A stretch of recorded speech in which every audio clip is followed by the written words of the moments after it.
사실 월 400이 안 된다는 건 자영업을 하면서, 그러니까 스스로 혼자서 사업을 하면서 마의 구간을 아직 넘지 못하고 있다는 반증이기도 해요. 왜냐하면 400만 원 정도는 되어야지만 순이익이, 이것저것 뭐 세금이며 또 각종 비용을 처리하면 약 300만 원 남짓의 순수익을 얻을 수 있거든요. 그러니까 직장인들과 좀 비슷한 급여가 되려면 적어도 중소기업 과장 정도의 급여를 받으려면 400은 벌어야 한다라는 그런 어떤 얘기를 좀 드리고 싶어요. 근데 여기서 중요한 건 무작정 열심히 내가 팔고 있는 것에 대해서 마케팅만 열심히 또 한다고 해서 월 400이 될까요? 아니에요. 저도 처음에는 이 마케팅이 답이라고 생각을 했기 때문에 비용을 좀 늘려보기도 하고, 마케팅에 대한 비용, 또 강의를 끊어서 마케팅 도구나 뭐 툴을 배우는데 그런 데 돈을 써보기도 했었습니다. 그런데 정작 중요한 건 그게 아니더라고요. 그렇게 해서 소득이 400만 원까지 올라가지 않았어요. 중요한 건 제가 제목에 써놓은 PQR2 그리고 FRED였습니다.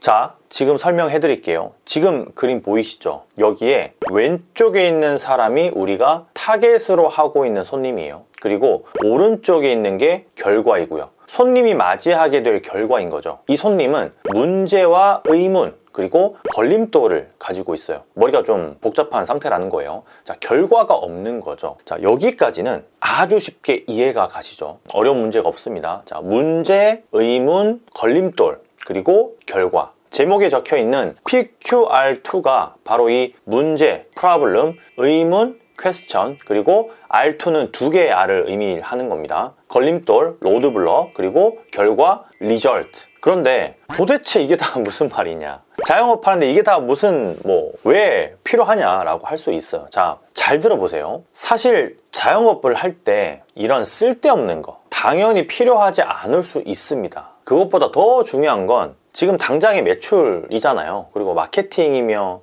손님이 많이 오는 거, 그게 사실 더 중요하다고 느낄 수 있죠. 그래야 돈을 더 벌 수 있으니까요. 하지만 저도 분명히 이런 힘든 시절이 있었고, 그때 매출을 올리려는 노력, 마케팅을 하려는 노력을 다 해봤는데 큰 소용이 없었어요. 아마 그러신 분들 지금 있으실 거예요. 분명히 있으실 겁니다. 궁극적으로는 이 PQR2, 그리고 제가 또 한 가지 더 말씀드리고 싶은 게 FRED에 대한 진짜 공부를 했고 지금의 제가 있을 수 있었던 계기가 됐다라고 좀 말씀을 드리고 싶어요. 이 FRD에 대한 설명은 제가 뒤에서 좀 더 자세하게 좀 다시 말씀을 드릴 거고요. 진짜 이게 중요한 개념이라서 잊으시면 안 됩니다. FRED. 자, 먼저 제가 오늘 소개할 이 개념 자체가 퍼널 마케팅으로 유명한 그 러셀 브런슨 아시죠? 러셀 브런슨의 네 번째 책 스토리 설계자에서 나오는 개념인데요. 제가 일전에도 여러 번 좀 소개를 했었죠. 마케팅 설계자, 브랜드 설계자, 트래픽 설계자, 그리고 이번에 나온 신간인 스토리 설계자. 근데 이 스토리 설계자는 러셀 브런슨의 설계자 시리즈라고는 하지만 책 표지도 좀 비슷하죠. 그런데 러셀 브런슨이 쓴 건 아니에요. 짐 에드워즈라는 사람이 실질적인 저자인데 직접 카피라이팅의 대가라고 생각을 하시면 됩니다. 1998년도부터 거의 10년간 더넷 리포터라는 신문에 컬럼을 좀 기고할 만큼 공식력도 있는 사람이고요. 여튼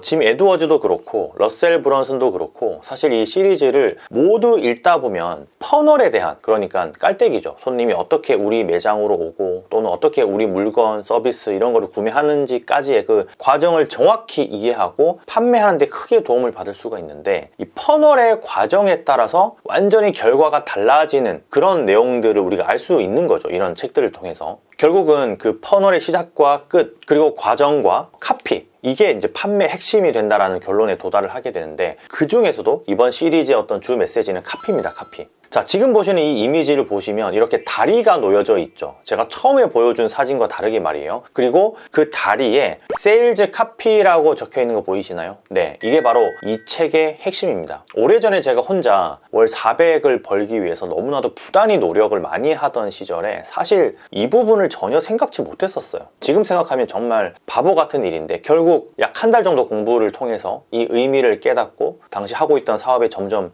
날개를 달기 시작했는데, 그게 바로 이 세일즈 카피였습니다. 세일즈 카피. 책에서는 손님을 FRED라고 표현을 하는데요. 일종의 이게 미국 남자 사람의 이름이에요. 가상의 아바타를 하나 만들어 놓은 거죠. 프레드릭이라는 이름이 많은데 그 이름을 편하게 부르기 위해서 프레드의 영문입니다. 다만 책에서 의미하는 FRED는 F는 두려움, fear이고요. R은 result 결과, E는 기대, expectation, D는 욕구, desires. 자, 이렇게 두려움과 결과 그리고 기대, 욕구를 가지고 있는 가상의 아바타인 거죠. FRED가. 어쨌든 이 프레드가, 그러니까 손님이 반대편으로 건너갈 수 있게끔 하는 다리가 세일즈 카피의 역할이고, 문제, 의문, 걸림돌, 결과를 생각해서 이 세일즈 카피를 쓰게 되면 무사히 건너갈 수 있다라는 이야기가 고스란히 나와 있어요. 자, 하나의 예를 제가 좀 들어드리자면, 좀 어려운 내용이기 때문에 예시를 설명을 드리는 게 좀 더 빠를 것 같아요. 우리가 여러 가지 마케팅을 많이 하잖아요. 뭐 현수막도 걸고 인스타그램에서 사진도 올리고 영상도 만들고 심지어는 막 뉴스 기사로도 내보내고 또 춤까지 춰가면서 무언가 이목을 끌기 위해서 노력을 하잖아요. 그게 바로 이 세일즈 카피의 역할이 되는 거죠. 근데 생각을 해보면 제대로 된 세일즈 카피로 손님에게 소구하고 있느냐 생각을 해보면 그렇지 않은 경우가 훨씬 더 많습니다. 그냥 단순히 뭐 노출만 이렇게 많이 열심히 하고 있는 경우가 태반인 거죠. 프레드, 즉 손님, 아까 그 손님 있죠.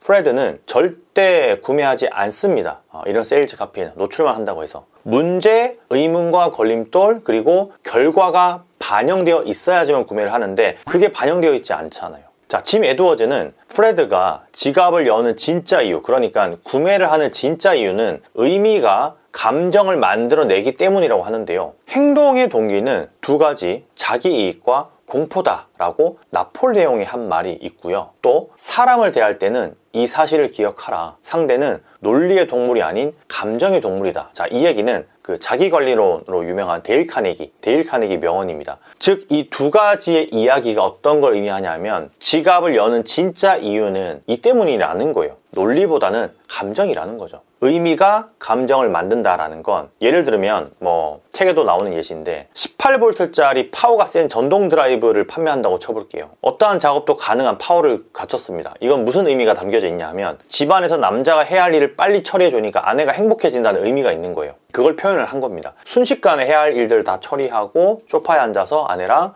같이 TV를 시청하는 자신의 모습을 그냥 상상해 볼 수 있는 거를 좀 뜻하고요. 조금 오바 같지만 이게 미국의 사례이기 때문에 조금 안 맞을 수 있는데 제가 국내 사례로 한번 바꿔서 말씀을 드리자면, 자, 세탁 기능과 건조 기능이 동시에 가능한 세탁 건조기는 기존 세탁기와 건조기를 따로 사는 것보다 30% 저렴합니다. 가격만 저렴한 게 아니라 부피도 작고요. 결국 세이브 되는 돈으로 내가 좋아하는 어떤 TV의 크기에다가 투자를 하면은 그 TV가 엄청나게 커지겠죠. 그리고 그 세탁기는 부피가 작기 때문에 인테리어적으로도 굉장히 고급스러움을 더 돋보일 수 있게 한다는 거죠. 이게 의미가 감정을 만들어내는 거예요. 단순히 논리적으로 접근한 게 아니라. 그럼에도 불구하고 이거 무슨 말인지 잘 모르겠다, 너무 좀 과장해서 얘기하는 거 아닌가라는 생각이 들 수도 있는데요. 이건 하나의 예시일 뿐이니까 너무 깊게 생각하지 않으셨으면 좋겠어요. 자, 또 다른 예를 하나 제가 들어볼게요. 이건 훨씬 더 쉬운 예인데, 식당에서 맛있다라고 이렇게 주구장창 그렇게 막 광고를 한다고 칠게요. 맛있습니다, 우리는 맛있어요, 맛있어요, 엄청 오래됐습니다, 맛있어요. 의미가 감정을 만들어낼 수 있을까요? 그것보다는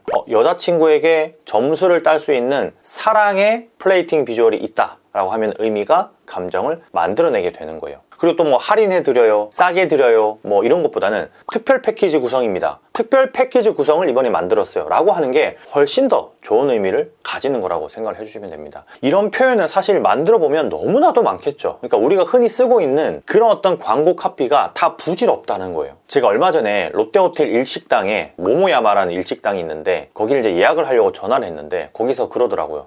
특별한 날이면 기념을 할 수 있도록 준비를 해주겠다고 그렇게 얘기를 하더라고요. 사실 제가 특별한 날이어서 거기를 가려고 했던 건 아니고 이제 선물을 받아서 거기서 이제 식사를 하려고 가려고 이제 예약을 했었던 건데, 그렇게 말을 해주니까 뭐 대충 기념일이라고 좀 둘러댔습니다. 저에게는 의미가 생겨버린 거죠. 모모야마는 대충 제가 이제 기념일을 말을 했을 때 무언가를 더 해줘야 돼서 손해를 봤을까요? 손해가 절대 아닙니다. 오히려 이득이에요. 의미를 만들어서 제 감정까지 이렇게 터치를 한번 했잖아요. 자, 이게 아주 쉬운 예시라는 겁니다. 자, 짐 에드워즈, 이 책을 쓴 짐 에드워즈는 굉장히 다양한 형태의 세일즈 카피, 그리고 더 깊숙이 들어가서는 사람들이 지갑을 열게 되는 구체적인 감정까지 좀 심오하게 나열을 좀 해놓았는데요. 이 모든 자영업을 하시는, 그러니까 개인 사업을 하시는 분들에게 도움이 되는 것들이었어요. 저도 물론 이런 내용을 좀 진작에 알았으면 좀 더 사업에 좀 크게 도움이 됐을 텐데 하는 좀 아쉬움이 남을 정도였고요. 어떻게 보면 사실 우리는 생각보다 고객이, 손님이 무엇을 가장 원할까 이런 고민을 그렇게 치열하게 하진 않아요. 그러다 보니까 뇌피셜로 그냥 판단하고 결정을 내버리는 상황이 많이 생기죠. 고객이 무엇을 원하는지, 고객이 지닌 두려움은 어떤 건지, 우리의 상품 또는 뭐 다른 상품, 뭐 다른 음식, 다른 서비스를 구매하는데 어떠한 걸림돌이 있어서 그렇게 하는지 그런 생각을 안 합니다. FRED, 그 프레드와 PQR2가 그래서 사실 중요한 거예요. 자, 제가 며칠 전에 갔었던 매장인데요. 사진 보이시죠? 사실 저는 예전에도 여길 여러 번 갔었고 좋아하는 곳인데도 불구하고 앞으로는 가고 싶은 마음이 전혀 생기지 않았어요. 이유는 바로 이 통 보이시죠? 이것 때문에. 사진으로는 뭐 그렇게 비위생적으로 많이 좀 나오진 않은 것 같은데 제가 직접 눈으로 봤을 때 정말 당장이라도 바로 나가고 싶을 정도로 좀 심했거든요, 위생 상태가. 과연 이 통이 여러 테이블에 이렇게 서빙할 때마다 나가고 있는지 주인분, 사장님은, 대표님은 알고 있을까요? 설령 이 아르바이트생이 경험이 적어서 실수를 하고 있다고 하더라도, 아니 심지어 꼭 필요한 통이라서, 그릇을 치울 때 무조건 있어야 되는 통이라서 쓴다고 치더라도 손님이 생각하는 것까지 한 번 더 고심을 했다면 이 통을 사용하진 않을 거예요. 단돈 몇만 원이면 바로 해결할 수 있는 부분이니까요. 이 매장의 테이블 단가는 보통 한 5만 원 정도가 되거든요. 오징어 회를 파니까. 이날도 저는 6만 원가량을 썼는데 제가 늘 강조하는 그 객단가, 테이블 단가가 아니라 평생 단가, 즉 CLV, 고객 생애 가치, 커스터머 라이프타임 밸류, 이거를 생각을 한다면 이 식당은 굉장히 큰 손해를 보는 셈이 되는 거죠. 10번만 가도 50만 원이 넘는 돈이 되니까요. 여러분, 손님이 부탁하면서 제발 팔아주세요 라고 하는 건 현실적으로 좀 불가능할 수 있어요. 다만 진짜 고수들은 실제로 이렇게 사업을 하고 있어요. 식당은 줄을 세우고요, 제 시간에 가지 않으면 먹질 못합니다. 제품의 경우도 재고가 동의나는 것들이 너무나 많아요. 선 예약을 하지 않으면 구매하지 못하고, 교육 상품도 마찬가지예요. 기한 안에 결제하지 않으면 듣질 못합니다. 소수 정예로만 뽑아서 교육을 하기도 하고 6개월, 1년을 기다려야 돼요, 그런 교육을 들으려면. 자, 여러분은 어떤 세일즈 카피를 가지고 계신가요? FRED가 가지고 있는 이 PQR2를 명확히 알고 계신가요? 그로 인해서 지갑을 열게 하는 나만의 어떤 그 다리가 있나요? 반드시 우리가 생각을 해봐야 될 문제예요.